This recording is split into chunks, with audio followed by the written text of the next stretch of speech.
2, 1. Welcome to Made for More Living. One small step for man. With Johnny Jennings. Kick the tires and light the fires, Big Daddy. The fastest and most exciting hour of news, events, and real estate in Northern California. And this is a fact that was proved. Online at madeformorerealty.com. Does everybody know what time it is? Get ready. Here we go. So there is this phrase. I am not the biggest fan of the phrase, but it is so appropriate in today's market. So appropriate because oftentimes sellers are wanting to sell their house for more than what their neighbor sold for last year, but that is just really not the reality. And the phrase is, pigs get fed, hogs get slaughtered. Pigs get fed, hogs get slaughtered. So Yeah. can you explain what that means? So pigs, meaning, hey, you know what, you want to eat, you want to have a good amount, but not get greedy, you'll have enough, right? You'll have enough. But if you try to push it the extra little bit, if you get greedy, then that's when you get slaughtered. I just would not want to be referred to as a pig. I know, that's why I just don't think that's a positive. That's why I don't like it. I think it's a horrible phrase. But I don't know of a different one. So if you're listening and you have a better phrase, please send them my way. But what that has to do with people in today's market is we have on the show today. She was actually one of the top-rated guests all of 2024, so all of last year, and it's Miss Liz Andersen with Reverse Mortgage. Surprise, surprise. Who would have thought reverse mortgage was going to be like the barn burner? Yeah, no doubt. I'm glad. When you sent me that message, I was actually I was at the airport, and I got your voice message, and I was like, wait, what? I need to listen to that again. So I was surprised, but hey, it's educational. That's what I always, like to say. It's all about just educating, re-educating. It's educational and it's different. Mm-hmm. So people know about, hey, a typical lender or a home inspector. But what most people don't realize, and I think what was surprising about your show, are all the different ways people can use reverse mortgages. Yes, definitely. Because people are still stuck in, your granddad's reverse mortgage, and it's not that way anymore. Yeah, let's actually talk about that. So most people have there's this stigma around reverse mortgages. Because you're in this every single day, what are some of the reasons why, like hesitancies that people have around reverse mortgages? Still, that good old one is, I don't want to do that loan because the bank owns my home. They feel like they have like a lack of control. Yeah, I feel like they feel like there's something behind the scenes that they don't know about, or that is tricky, or just I don't trust it. I think it's more of a trust thing because, you have a mortgage. Mm-hmm. Doesn't the bank literally kind of own your home too? Yep. So how would you respond to that concern? Oh, I don't want the bank owning my home. What do you tell them? Look at Johnny. The bank does not own your home. It is like any other debt that you have with the mortgage. At the end, the balance gets paid off, versus right now when you have a traditional loan, you're making payments as it goes along. Yeah. At some point, you have to pay that debt off. So on a reverse mortgage, it's in the end. When the home gets sold, that's when the bank gets their money. So with the traditional home, you have the control. It's your home. You can control who can be there. You can control what the home price is. You can control when it sells. You have control over that property. Same thing with reverse. Correct. You can sell. If you get a reverse mortgage today and you want to sell 5 years down the line, which I wouldn't recommend, it's a long-term or last loan you should have. You have the same opportunity to do that. You just pay off whatever the reverse mortgage balance is at the time, and you walk away with no penalty and the remaining equity in your home. And let's say this is the last home you have. What happens after you pass? So I always recommend that there be a trust in place. Mm-hmm. In the case that you have a trust, then your heirs would be the ones that would decide what they want to do with that home. Most heirs will list it with Johnny. There you go. Thank you, Liz. Come back anytime. And after that balance is paid off through the sale, there is no penalty, as I mentioned before. Whatever equity is left over goes to the heirs as a trust would read. Okay, so if they didn't want to sell it, they would just have to refinance. Correct. Yeah. into Okay. a loan, pay off the reverse mortgage, keep the home. Or in the case where, let's just say, the borrowers got a reverse mortgage at a very young age, and they lived in that home, let's say 30 years, because people are living longer these days. And they used up all of the equity in the home. And let's just make it worst case scenario. It's upside down. At the time that the last person vacated the home, the balance of the loan is higher than the value of the home. So it's essentially a short sale. It's still a good listing for a realtor to take. There is FHA and insurance associated with reverse mortgages, the majority of them. And so in the end, the heirs are not responsible for that loss. FHA mortgage insurance comes in and makes the lender whole and pays that shortage off. So, Okay. Yeah. Wow. Okay, so basically, the number one fear that people have is that I don't have control. The bank has control over my house. And especially when you're wanting to die there, that might be the last place. You never want to leave there. There's so many people. I don't know why, but it just seems like a lot of my interactions lately have been with people who are very, very, they don't want to move. And they are going to die in that home, and they hope they never go into like a care facility. Yeah. And so, Or how do you handle the emotion of leaving a home to my kids? Well, okay, so you probably don't want to ask me that, because here's what I tell people, especially right now in where we are with this economy. I was reading an article last week. It was called The Poor Millionaire, and it is that cliche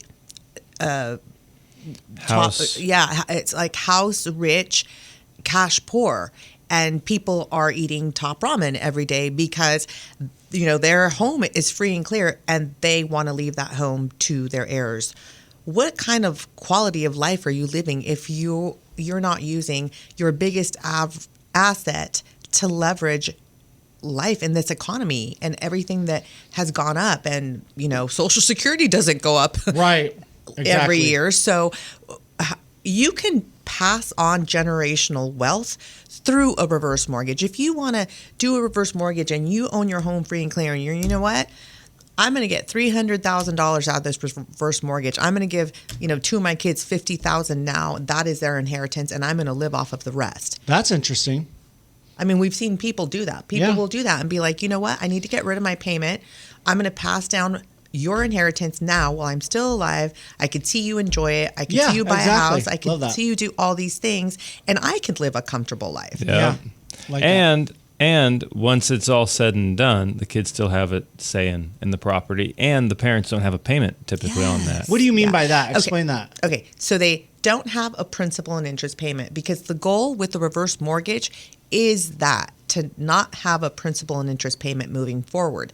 Now, they're still responsible for property taxes, homeowners insurance, and if they live in a place that has HOAs, they still have to continue to pay those things.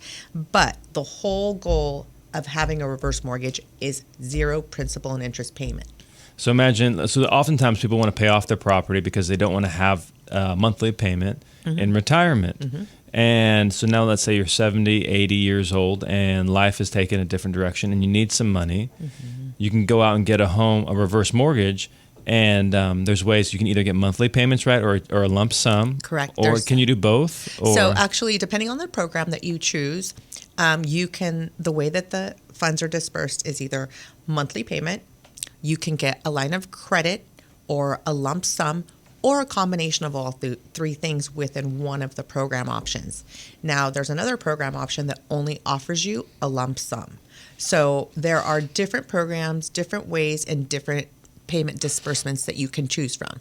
But the most widely used one is actually, you're going to be surprised, the adjustable reverse mortgage, because it gives you the flexibility to choose all three options. And then while you have the reverse mortgage in place, you can change it as things change in life. So if you need more cash, you can have a larger withdrawal. Correct. And then have that monthly stipend. But the point is that what's beautiful about this is that typically if you get like a home equity line of credit, or you have a credit card, or you need some funds, you have to repay that. There's a monthly cost associated with that. Correct. With the reverse mortgage, there is not. Correct. And actually, when we come back, we're going to be talking about how you can actually buy some homes without having a monthly payment.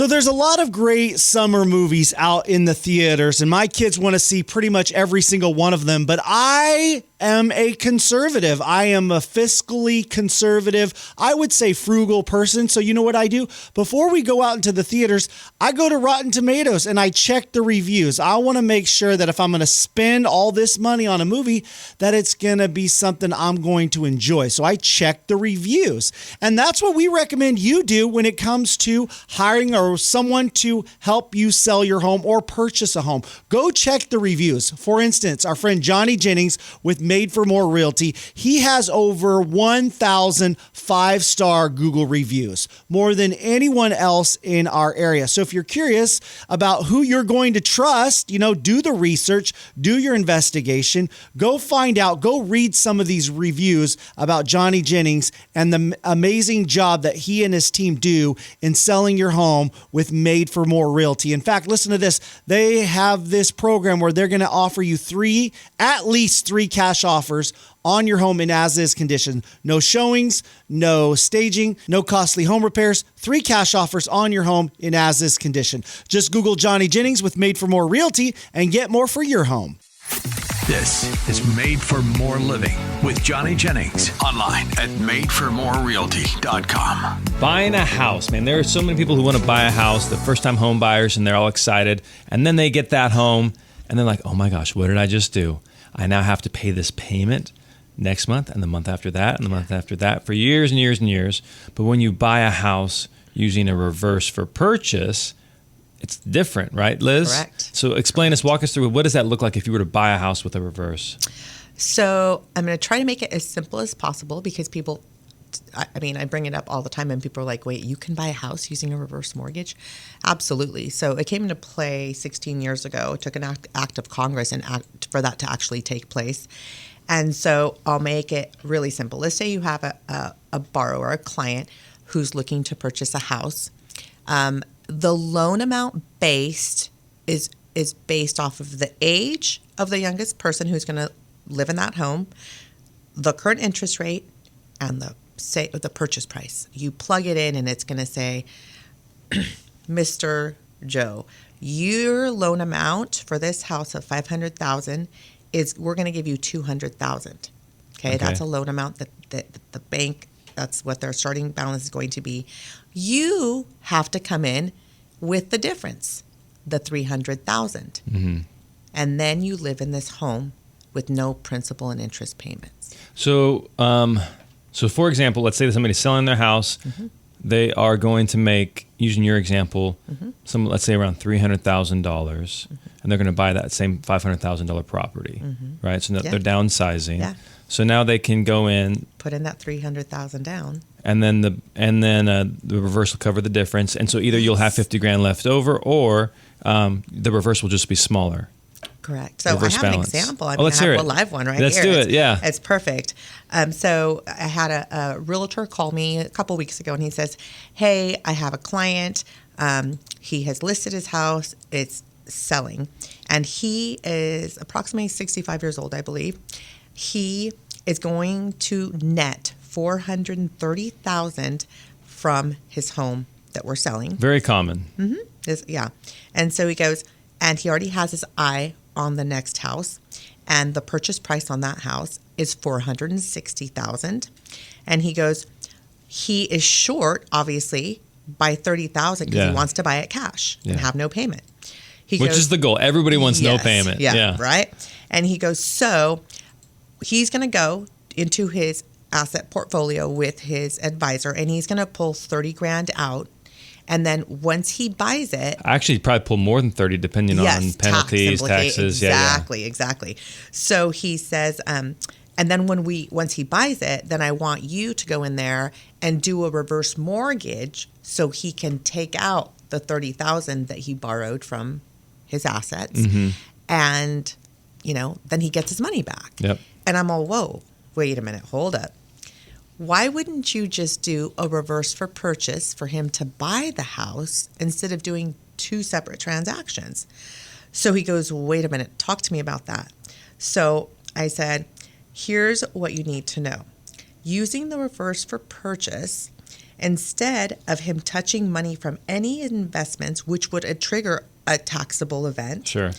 why don't we use, I ran the numbers, and on that $460,000 purchase, he's going to come in with $443,000 from his net proceeds of that $430,000. That's going to be the down payment. The reverse mortgage is going to lend him $136,000. Wait, so how much is he bringing in?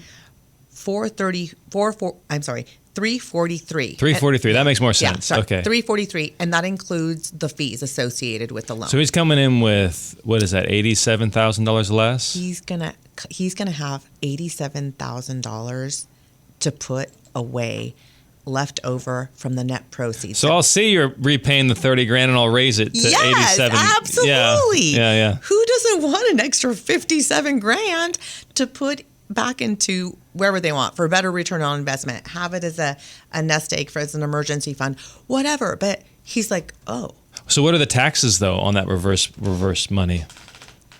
The money that you said. So he's getting some money for the reverse purchase, right?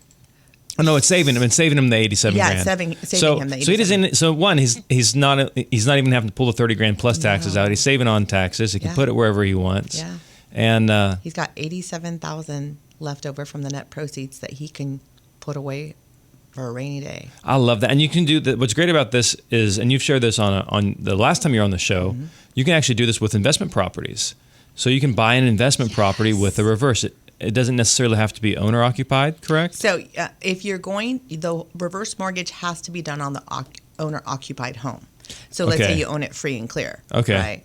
You know, you are able, let's say your house is worth $1 million and you're able to borrow $400,000. Okay. You don't have to own a property in California because that's ridiculous. You're not going to find one yet. Sure. You know, but you can buy a second home in Tennessee or Idaho or Oklahoma. Actually, you could probably buy two. So you there. can take that $400,000 and put it down. You can either put it down and finance the rest, or buy it free and clear. As long as it's cash flowing. So that's how you could buy an investment property using reverse funds. Yeah. There's so many options here. Yeah. And you are in control. It's not the bank is in control. You are in control. Still your home. Still your asset. But are there situations, explain the situations where a reverse mortgage would not work for you? Liz kind of touched on it. So I actually sent her a client. I always send her the best clients. And I sent her somebody. And so I got this call from this woman. And she's like, I'm really nervous to talk to you. And I'm like, okay, what's going on? She's like, well, I'm hesitant to even tell you the property address. I'm not going to share any of that. But here's the situation. My mom got a reverse and she died. I'm like, oh no, that's horrible. When did this happen? Like 5 years ago. Yes. And she hasn't reported the death to the reverse mortgage company. Correct. So she's been living there technically illegally for years. And so if she wants that, and the problem is she wants the home. In order for her to get that home, I don't even know what she would have to do, but in order for that to have happened correctly, there should have been a trust in place. And there's no trust. And so then when mom had passed, if there had been a trust, everything would have been fine. But because she would be able to do something with the home, but now she's not going to be able to because she can't afford it. And as soon as they find out that she's been living there for 5 years without making a payment, 30 days, you're out. Yeah. Like you have not stayed with the guidelines of what the heirs are supposed to do. Contact the lender, let them know what's going on. Typically they have a whole year, depending on what the market's doing, to get rid of that home. But in this situation, I told her, I said, you need to be prepared if and when that time comes, that as soon as the lender finds out that mom is gone, you're out. You're not going to have a whole lot of notice. And so that house is going to have to go through, the estate's going to have to go through probate. And now there's 5 years of potentially fees and fines that need to get paid. And so to answer your question, Matt, as long as it's done correctly, to my understanding, there really isn't a downside to it. Unless here's what I tell the downside. Okay, don't tell people, here's the downside. When people say, okay, why shouldn't I do a reverse mortgage? I'm like, it's not that you shouldn't. It's if it fits your need. If you're going to move in 3 years out of the home that you're doing a reverse mortgage on, don't do it. Yeah. Like, find a different option, because I'm going to be the first one to tell you, it is not a cheap loan. It is costly, and if you spread it out over 20 years life expectancy, it makes more financial sense to do it. Mm-hmm. But if you're like, just, we're just going to do this for 3-5 years, look at something else. And then the other thing is, if your legacy is to leave your home, your biggest asset, to your kids, then this is not the loan for you. Because if you do it, the balance gets bigger over time. Equity of the home gets smaller over time. So the longer the parents live in the home, the less equity there's going to be for an inheritance for your kids. So if you're banking on the home being the sole inheritance for your kids, and you'd rather let them live a better life when you're gone than you live a better life now, you have to make that decision on your own. But it is a good argument of whether or not maybe your kids need the money right now. Maybe they're on the verge of some troubling, challenging times, or you want to enjoy the money with them, whether it's vacations or upgrades to something, and you want to enjoy that with them. What if you have like debt, or what if you need like in-house care, right? Now you're putting a strain on the family to pay for these services. Good point. When you're sitting on a mountain of equity that you can't monetize. That's a good point. So let's talk about what is actually happening in the industry right now. You talk about first-time home buyers, right? They want to buy a home. Yeah. I read an article where it is becoming harder and harder for younger generations to save up for that down payment. Oh, don't get me started on that. Don't get me started, okay? Well, but let's think about it, because I have seen clients do this and say, you know what? We want to do a reverse mortgage. We want to help our grandkids or our kids get into a home now while we can still enjoy that home with them. Love it. So let's talk about that when we come back from the break. We're going to leave them hanging. You got it. Back after this. So my family and I, each night, we take a stroll through the neighborhood, my wife and my 3 kiddos. And recently we've noticed that there are 2 homes that have been on the market with signs in the yard for quite a while now. And we're just curious, why aren't these homes selling? We look up their information and what they're selling for, and we figured it out. It's probably because they're not working with Johnny Jennings and Made for More Realty. Because when you work with his team, homes on average sell faster and for more money than everyone else in our area. So if you're curious how Johnny Jennings and his amazing team at Made for More Realty can help you sell your home or purchase a home, just Google Johnny Jennings with Made for More Realty. Find out how you can get at least 3 cash offers on your home in as-is condition. So again, work with the best. Johnny Jennings, just Google Johnny Jennings with Made for More Realty, Made for More Realty, and get more for your home. This is Made for More Living with Johnny Jennings. Online at madeformorerealty.com. So Liz, how old or what year was it when you bought your first house? What year? It was in 2005. 2005. Do you know how much your first house purchase was? It was overinflated. It was too much. It was too much. It was I think it was, I want to say it was like 600,000. Yeah. 600. Okay. Yeah. First house Valor and I bought, it was $185,000, right? In good old Bakersfield. And then, okay, that's why. And then, but I was asking my dad this question the other day, and I was like, "How much was that house you bought in Kalinga?" And he said, and so my mom's probably listening. My mom's going to fact check us all, so wait for that update. But he said $58,500. And I'm like, okay, wow, that's not as much as homes are going. That house is worth today. What was your income though, Dad? Like, what was your annual income? And he said, probably around $18,000. Like, okay, so $18,000, you bought a $58,000 house. Let's add some zeros on that. Let's say you were making $180,000, and the house is worth $580,000. Okay, that makes more sense. But then I was like, wait, Pops, didn't Mom start working around then? And he's like, yeah, she got a job, and I was actually irritated because she was making more money than me, even though I've been working longer because they were both teachers. I was like, how much was Mama making?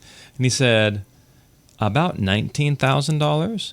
Okay, so between the two of you, you guys were making around $37,000 a year, and you bought a house worth $58,000, right? $58,500. What year was this? Do you know? 1984, I believe.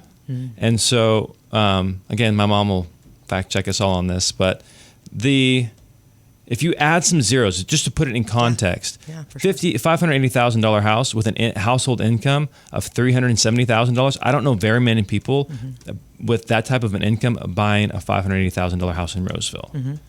And so the amount of money people were generating versus the cost of a home was very different, even with a 15% interest rate, than it is today. But that's why a lot of grandparents are now saying, hey, you know what, let me help out my kids. Let me help out my grandkids and buy a house. And they're using a reverse to do that. Yeah. So we've seen this happen a couple of times where they say, you know what, kids want to buy a house, grandkids want to buy a house. Instead of creating some other kind of monthly obligation, let's do a reverse mortgage because we're going to utilize those funds and we're going to gift each grandkid $20,000 for closing costs. Sometimes I've seen it as high up as $50,000. Come on, Grandpa, you listening to this? We're passing down your inheritance while we're still here so we can enjoy it with you, watch what you do with it. Yeah. And it doesn't create that monthly obligation of the grandparents having to have a monthly payment for a loan that they're doing. There's no strain. No, there isn't. And they get to enjoy life with their kids, with their grandkids, before they're gone. So we have seen those situations happen more than once. And it's hard right now. I can't imagine being a millennial and, working on TikTok and trying to buy a house because I don't know that's working in this day and age. Yeah, if you qualify for reverse, you're probably not on OnlyFans. So speaking of that, what are there age requirements for a reverse mortgage? So yes, traditional reverse mortgage, which is the one that's often used the most, at least one person that's going to be on the loan has to be 62 years old. Now, if they have a spouse, they can be younger than. But then there are programs that came on the market, God, I'd say started coming to the market 5, 6, 7 years ago, and they keep coming on the market. Those go down to age 55. So rather than 62, it could go down to 55? Yeah. Wow. Yeah. So there's programs, and those are the non-FHA reverse mortgages. So we consider those like the conventional reverse mortgages that are out in the industry now. So there's a lot of different reverse mortgages that you can choose from. So what the younger you get, the less money you get. The less money you get, is there a higher, I want to say interest rate, but yes. Yeah? Yes. Okay. Yeah, definitely. Okay. Because you can't have your cake and eat it too. I mean, they're not going to be here, we're going to give you this much money. You're this young. Your life expectancy is 45 years old. We're going to charge you a low interest rate. Yeah. Yeah. You can't be 35 and get in a reverse. So. Well, if you're Hugh Hefner. There you go. And you marry one of your bunnies. There's options. Yeah. So you're saying there's a chance. LTV is going to be really low, yeah. But another thing that we were talking about is credit card debt is at an all-time high. And a lot of people are they're just it feels like they've been painted into a corner. They're running out of options because they may have a mortgage rate that's in the high 2s, low 3s. Yeah. And they don't want to give that up, but they're like, man, if I refinance, I can pay down my credit card debt, and that would really help me out. Yeah. But there's an answer for that with reverse mortgages. Oh, yeah, absolutely. And I call it the reverse mortgage for the times. So it's a reverse mortgage second. So a lot of people are doing HELOCs right now. You talk to any loan officer that works at a bank. JJ Maxx talking about them all the time. Yeah, yes. Yeah. I mean, literally, that's what people are looking for these days because, like you said, it's not just seniors with all-time credit card debt. It's the nation as a whole. So I have an example where I have a client. He lives in Palm Springs, and he went to go get traditional loan options from a traditional loan officer. And after the loan officer spoke to him and ran some numbers on a traditional finance to get cash out to pay off those credit cards, he said, you know what, I'm going to refer you to Liz, talk to her, she's got some options, and then come back to me and let me know what you think. You can decide whatever you want to do. So after having a conversation about his finances and what his overall financial goals were, I approached him with this option of the reverse mortgage second. So His concern was losing that low interest rate. It was under 3%. Wow. Right? It's like free money at that point. And that's how we all feel, I think. Well, I'm starting to see houses pop up, so maybe not more on the market. But his payment was $1,200. Wow. And he had a really low first mortgage balance. And so he liked the idea of keeping that first mortgage in place. He didn't have to touch that low interest rate, and his payment would remain the same, $1,200. We proceeded with the reverse mortgage. So we got to get a full appraisal. Appraisal came back, and by the way, this is on a condo. In Palm Springs, or okay, you're gonna die when so the value of that condo came back at $718,000. Well, there you go. I was like, what? Yeah, this is Palm Springs. So $718,000. Available funds from the reverse mortgage second was $143,000. Okay. Which, just so we're clear, he doesn't have to make a payment on that. That's Correct. Not like a monthly Yeah, thing. it's not like a HELOC where you have to make a payment. On a reverse mortgage second, you do not have to make a payment. Okay. Wow, so he's getting $143,000, and there's no taxes on this, right? Because it's Correct. technically debt. Proceeds. It's loan proceeds. Yep. So his total monthly outgoing debt payment for credit cards, $2,600 A month? a month. Man. Okay. So his total payoffs to eliminate that monthly credit card debt was, and we have to pay off the solar because it's a lien on the property. So he's fine with that because it's another $300 payment that he's making. So his total payoffs for all of that debt, getting rid of all that debt, $79,000. Nice. Okay. This leaves him with an additional $55K. Just sitting in a bank account for him to use whatever. Whenever he wants. And please tell me that you're ripping up those credit cards. Yes, please don't. Hey, look, I got all this cash. Give me some more credit cards. Yeah. And so what I told, he was like, whoa, wait, what? You can do what? So he's like, I have a $2,600 monthly cash flow swing to my benefit. Well, that's $2,600 in credit card debt. You add the $300 in solar. That's almost $3,000 a month that he's saving. The $2,600 included the solar. Oh, okay, included that. Okay, include the solar. So he's got $2,600 cash flow because we're getting rid of all that debt, and he's got $55,000 sitting in the bank. And this is what I told him that you could do later. Okay, I said if we see the market recover a little bit, where maybe we start seeing appreciation again, and we see rates come down in the future, you can combine that reverse mortgage second and your first mortgage into a traditional reverse mortgage and get rid of the $1,200 a month that he's paying. Hopefully he gets rid of those credit cards and he won't need to do that. Yeah. But they don't have any heirs. So they're like, they're in a place where they're like, that's a really good idea if we need to do it in the future and get rid of that $1,200 a month payment on top of what we've already saved. Wow.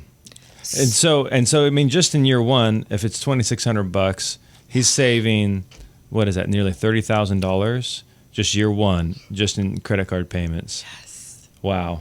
As long as he doesn't get more credit card debt. Yeah. So, and we talked about this in the past. Is what else can you use a reverse mortgage second for? We talked about purchasing a second home or an investment property, adding an ADU on your property. Oh, there you go. ADU, an income generator, or to have. Exactly. And it raises the value of your property. Yep. Passing on generational wealth, like I mentioned before. I just said paying off high interest debt. Monthly income. You can generate monthly income with it, No, right? not on that one because the second doesn't offer that one. Well, not on the second, but just another thing you can use a reverse for is like, hey, I need some more money. There's too much there's not enough money at the end of the month. Correct. Well, maybe, get a reverse mortgage. Just you're not taking a big lump sum, but you're just getting little bite-sized chunks every month to help you with whatever. Yeah. Supplementing a loss from a spouse because you lose one Social Security when somebody passes. So then they're only left with one source of income. So being able to supplement your income for that loss of Social Security from the spouse is a big one. Let's not get started about high fire insurance. Oh, my goodness. You are 100% right. Yes, there are so many people who bought houses. They thought they were going to die there. They loved the home. Home fire insurance was an afterthought, and now it is crippling them. It is. I see that is a really good point. Yeah. So Liz, what's the best way for somebody to reach out to you if they're like, oh my gosh, I love Liz. She's got all these great options. Yes. I'd like to learn more. Yes. Best way to reach out to me is via my phone, and it's 916-223-8869. Or you can also email me at liz.andersen. Andersen is spelled Andersen at A as in Apple, P as in Paul, mortgage.com. And if you are like, hey, that was a lot of letters, I don't remember the numbers, I can't, I'm driving, I'm not going to remember all this, just go to madeformorerealty.com, madeformorerealty.com, and we will get you connected with Liz. Liz, thank you so much for being on the show today. It was a pleasure as always. Thank you. Thank you for having me. I appreciate it. It's an honor. So there's a lot of great summer movies out in the theaters, and my kids want to see pretty much every single one of them, but I am a conservative. I am a fiscally conservative, I would say frugal person. So you know what I do? Before we go out into the theaters, I go to Rotten Tomatoes and I check the reviews. I want to make sure that if I'm going to spend all this money on a movie, that it's going to be something I'm going to enjoy. So I check the reviews. And that's what we recommend you do when it comes to hiring or someone to help you sell your home or purchase a home. Go check the reviews. For instance, our friend Johnny Jennings with Made for More Realty, he has over 1,000 five-star Google reviews, more than anyone else in our area. So if you're curious about who you're going to trust, do the research, do your investigation, go find out, go read some of these reviews about Johnny Jennings and the amazing job that he and his team do in selling your home with Made for More Realty. In fact, listen to this. They have this program where they're going to offer you at least three cash offers on your home in as-is condition. No showings, no staging, no costly home repairs. 3 cash offers on your home in as-is condition. Just Google Johnny Jennings with Made for More Realty and get more for your home. This is Made for More Living with Johnny Jennings. Online at madeformorerealty.com. One of the things I really enjoy about my job, and honestly it can be a point of frustration, is the people. Like, the people are so interesting. So let me walk you through. You didn't know that when you got into real estate, you'd have to be a people person. I did not even cross my mind. Would you say that though? Like, if someone is thinking about getting into real estate, would you tell them, well, you have to be a people person? Do you think that's a requirement of the job? I think in order to be in real estate, you have to be able to understand people. Like, you have to be able to communicate effectively with different personality types. And I don't think that is necessarily like a realtor, specific thing. That I would argue is a sales specific thing. Yeah. Do you think you have to be an outgoing person, or at least be able to be an outgoing person? Not necessarily. No. So if you're not as outgoing, then typically those people tend to gravitate towards investors or more commercial real estate. Yeah. There's, or just some people appreciate, there's a lot of people that they think I'm crazy. They're like, oh, I cannot be around Matt, especially my wife. You're pretty high energy. Right. And so I wouldn't, there's a lot of people would not appreciate my style, so there's different styles of realtors for different types of people. There are cookie cutter, templated, this is, you have the classic realtor personality. But for example, I'm not your typical classical realtor, and yet Valerie and I sell. Valerie's not either, by the way. Yeah. And we've been making a living at this for over a decade. Yeah. So interesting. But when I just was talking to Valerie, I was driving home one night. And I was like, Val, you'll never guess this appointment I went on. And then I'm driving home Saturday morning from a different appointment. I'm like, Val, you'll never guess what appointment I just went on. She's like, oh my gosh, Johnny, do you realize how different those two people groups were? I was like, you're right. And so what happened was, appointment 1, it was 2 ladies. They're getting married, and they bought a house, and they want to remodel the house, and they're going to run a retreat through the house for mother something or other, right? And so they're all about but natural earth, charging the crystals type of a thing. And then I go on an appointment on Saturday, and they're like, oh, and by the way, they're moving because they want to move to Canada because Trump is president. And they said they weren't going to ask me who I voted for, but if they knew I voted for Trump, they 100%. This is still couple number 1? This is couple number 1. Okay. And so they said. So they're a gay couple. Yeah. Okay. And so they said that if they that if they knew I voted for Trump, absolutely they would not work with me, right? And so that's couple number one. Literally on Friday. So you went on the appointment. You kept your MAGA hat in the car. Well, I'm pretty political. Like I'm hush hush. Apolitical, I'm right? Very apolitical on the show, and with clients because they don't. No, you're gonna piss off somebody. Right, it's true. I'm very. I can piss people off without telling them my political affiliation. Like I don't need help with it. So that was. Did they ask you? They asked, but then I didn't. They asked without asking, but then I just changed the subject. Moving on. Oh, okay, interesting. But that was Friday. And then Saturday, I'm sitting in a guy's house, and old Marine, and he wrote a book, and he signed the book, and he hands it to me and he goes, "This is for you. If you're not a conservative, I can't work with you." Really? And it was like 10 reasons, like name 10 activities you can do where the government's not taxing you in some shape or form. And he's he tested you on that. And he's like, and so hold on, let me bring up ChatGPT. So quick. Person number one is like really into like anti-Trump. Person number two is really pro-Trump. Person number one is really like anti or pro. Like spirituality, moon crystals, things like that. And person number two is very much like your Orthodox type of a Christian. And I'm like, oh my gosh, this is my life. But that's not atypical. That's a big win though. Were you able to successfully sign listing agreements with both of them? So the situation with both of them is I don't know if it makes sense for them to move right now. And so short answer is no. But both of them said, Johnny, you're my realtor. Oh, that's cool. If we that's a big win that you're able to appeal to all different shapes, sizes, and colors of people on this planet. All different types. Yeah. Wow. But I just thought that was just a funny. Like it wasn't like 6 months apart. It was like the same Friday, day. Saturday, and I'm like, oh my gosh, this is wild. You know what you're getting into when you walk into those homes? No. You have any idea? No. So there's telltale signs based on people's art, based on how they talk, things that they say, because it is their home, so naturally they should feel more comfortable, and it's decorated the way they want it to be decorated.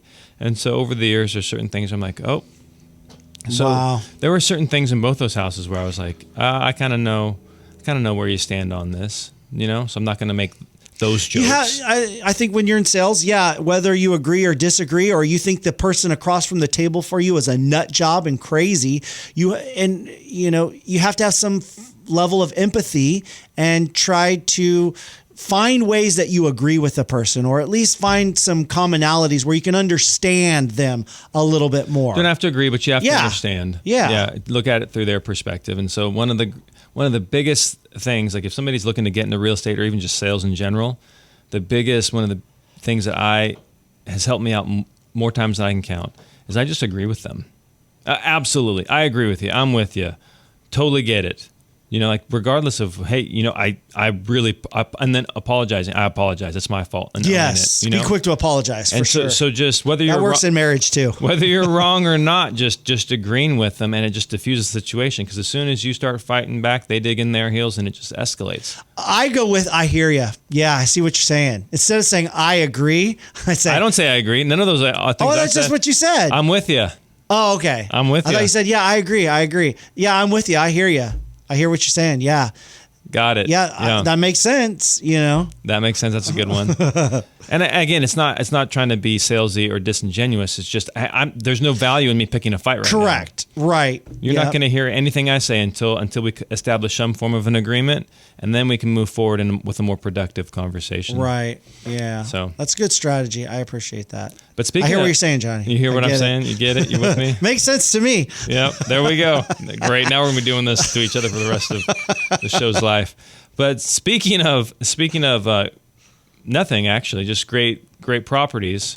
That's a good one. Speaking of nothing, I agree.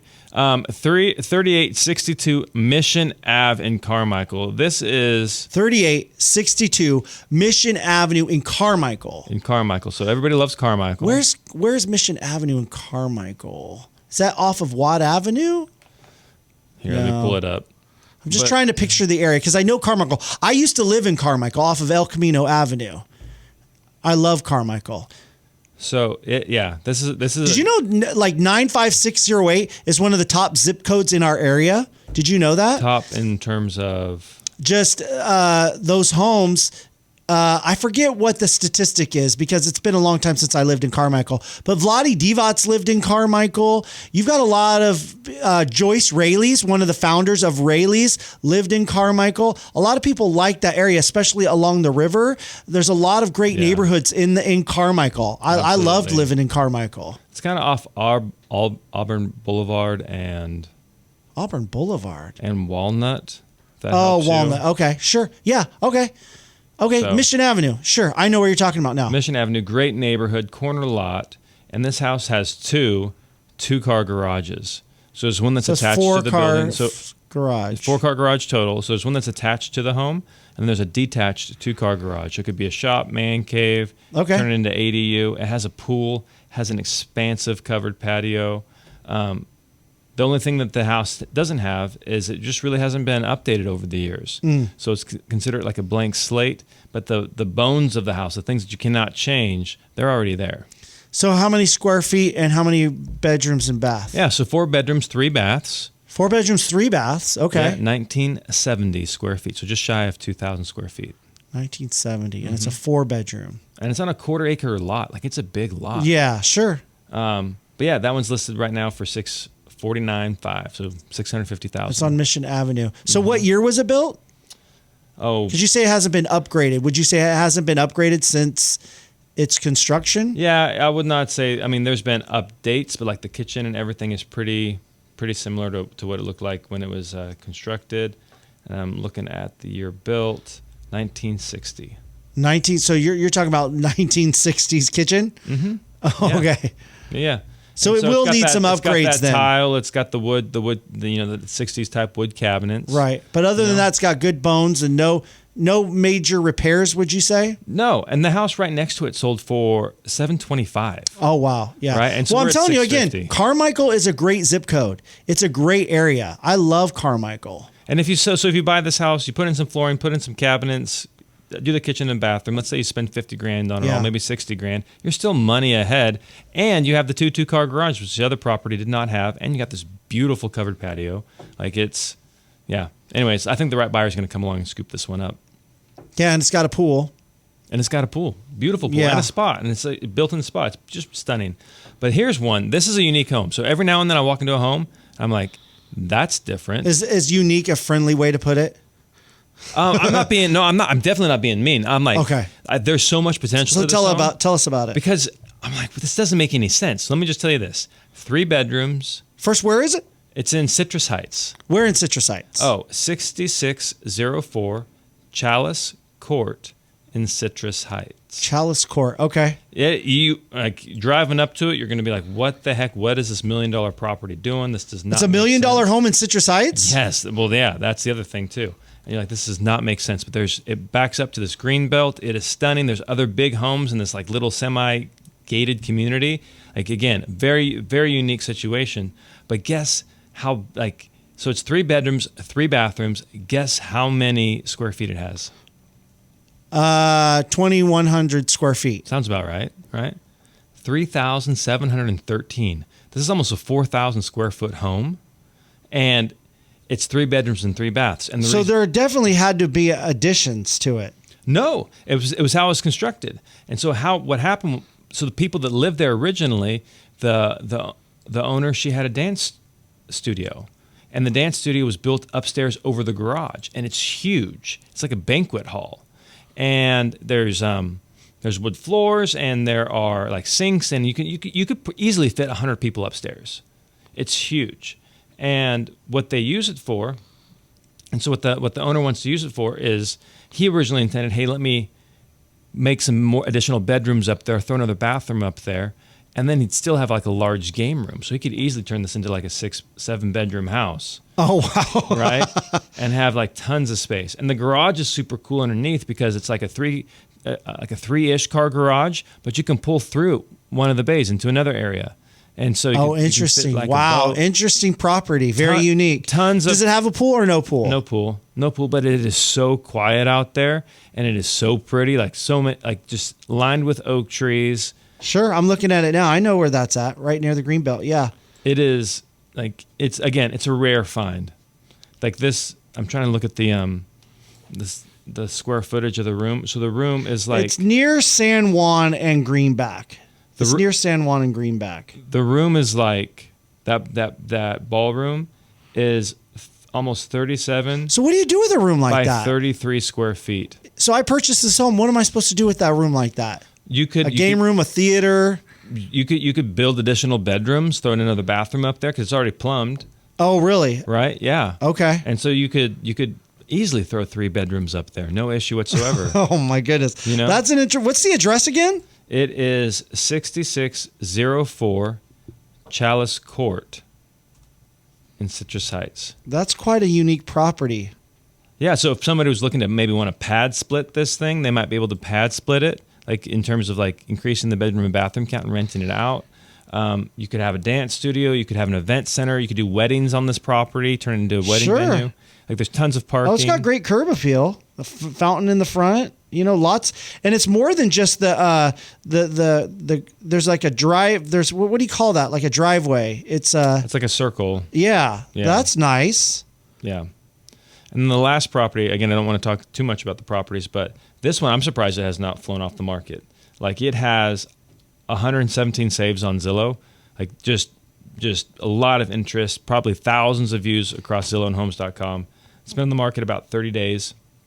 But what's special about this property is it has an ADU in the back, like an ADU type property. Again, it was built decades ago, and so it's not technically permitted, but it's just a really cool property. Tons of potential, well maintained. It's beautiful. This one is technically 3 bedrooms, 2 baths for $499. Wow. Where's that at? It's on 1325 Glenwood Road in Sacramento. Oh, okay, cool. So if folks want to find more information and they missed the address and they want to look at some pictures or maybe go do a showing, in person or virtual, go to madeformorerealty.com. It's madeformorerealty.com. We're happy to show it to you.